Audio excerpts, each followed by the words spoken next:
Whenever I see anybody criticizing, I say, well, what's your solution to people in Argentina?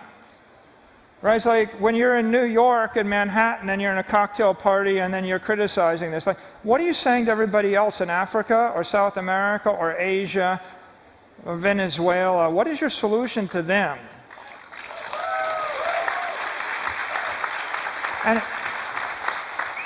And I think that Bitcoin critics, as a general rule, they all fall in this category.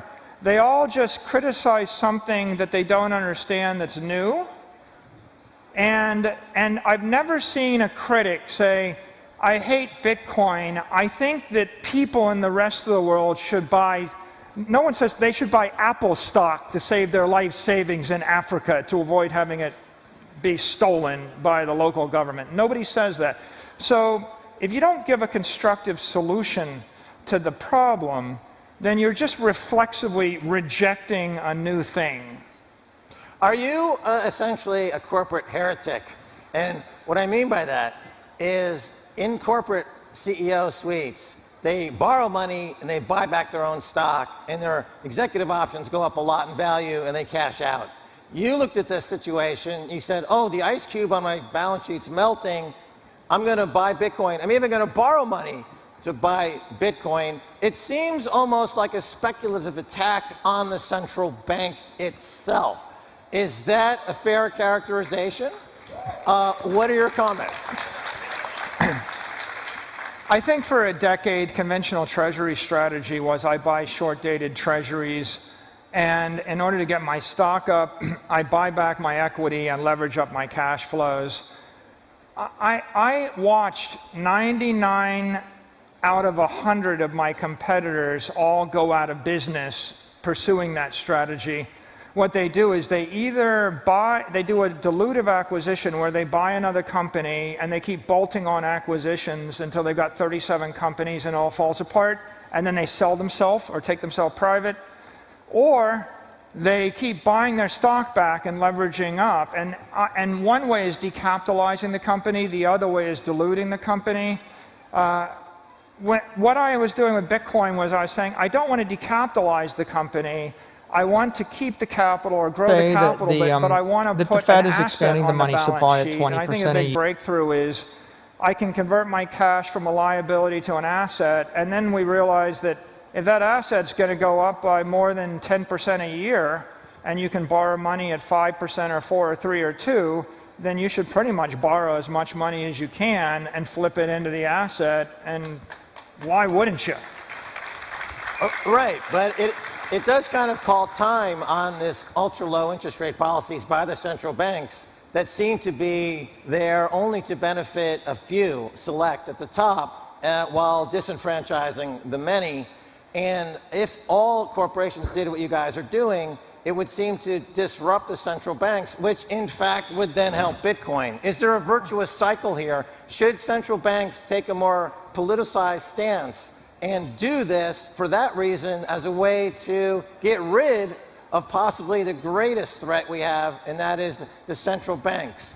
And I'm tacitly having you agree with this thought, quite unfairly, with this question. However, I think you see what I'm driving at. Is there a political angle to this at all?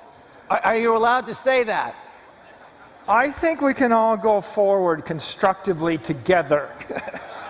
And look, Ray Dalio says he'd rather own Bitcoin than a bond. There's 100 trillion in bonds. That was a big statement that he made just a week ago. Right. Corporate treasuries are holding bonds. As people rotate bonds and cash into Bitcoin, price discovery will return to bonds, and that means that you can buy an annuity for a fair price, and that's good for the world. It would be good to be able to buy a bond that had a good annuity stream. I think the price discovery will return to stocks, and you'll be able to buy a stock that pays a decent dividend that's less risky, and that will be good for the world. I think that you'll be able to buy, if we demonetize residential real estate, you'll be able to buy a house at half the price that's twice as good. That'll be good to the world. And so I think that the virtuous cycle is Bitcoin is demonetizing gold. Your jewelry will be twice as good, half as expensive. Is demonetizing real estate. Your house will be twice as big, half as expensive. is demonetizing debt. You will be able to buy an annuity that yields 8% interest with no risk. Is demonetizing equity in ETFs. You'll be able to invest in a company and not pay 50 times revenue and take a risk. You'll be able to invest reasonably. And so Bitcoin fixes everything. And it fixes... And if you wish me to make a political statement, the political statement would be, it fixes governments because as it fixes everything else, governments act rationally. And right now, you can see governments acting rationally, right? In weak countries, their currency collapses to zero, and they have to adopt a new currency. Right now, they're adopting the dollar. I see a world where 8 billion people have a mobile device, and they have a digital wallet, and they have a digital currency like a dollar or a euro, and then they have a digital asset, Bitcoin. And Bitcoin links together 8 billion people, links together 100 million companies. It synchronizes the world across political jurisdiction, and it returns rationality to the entire financial system, and it returns freedom and property rights to the human race.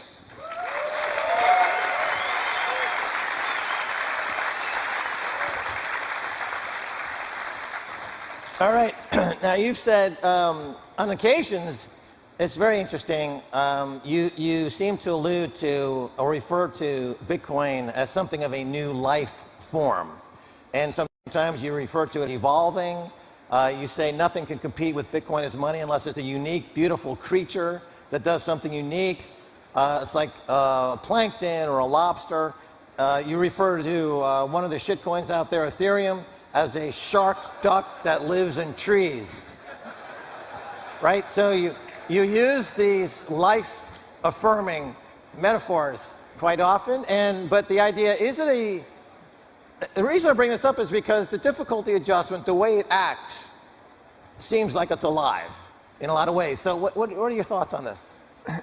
I think that a crypto is a living creature. We've released life in cyberspace, and Bitcoin, you could think of as a plant life or a plankton. It's a base level life. It's not the most complicated creature. It's not. You could think of it, some of the other DeFis, they want to be animals and run around, and Bitcoin wants to be greenery and cover the entire earth. Once you've released the DNA of the Bitcoin, you just have to let it fester everywhere in the world and let it be it. I think the beautiful thing about Bitcoin is it's done. There's no reason why it can't become a $100 trillion, $200, $300 trillion creature. And the fundamental difference, I think, with a crypto asset like Bitcoin versus what other people are trying to do in this space is the whole idea of a crypto asset is I put my monetary energy, my life force into it, and then I let it live for the next 1,000 years. And it's okay just to be alive for 1,000 years. It's okay to be, what's wrong with being rich forever, right? I mean, and that's what Bitcoin is. And then all of the innovation will take place at the layer 2. I think when Square builds Bitcoin, when PayPal builds Bitcoin into its layer 2, as people build Lightning applications into their applications on the layer 2, I think they're doing all the beautiful, intricate, functional, high-performance things, and they take the risk, they have the upside, but we don't impair the underlying base layer. The life force of the world is Bitcoin. We just got to let it be and respect it for what it is.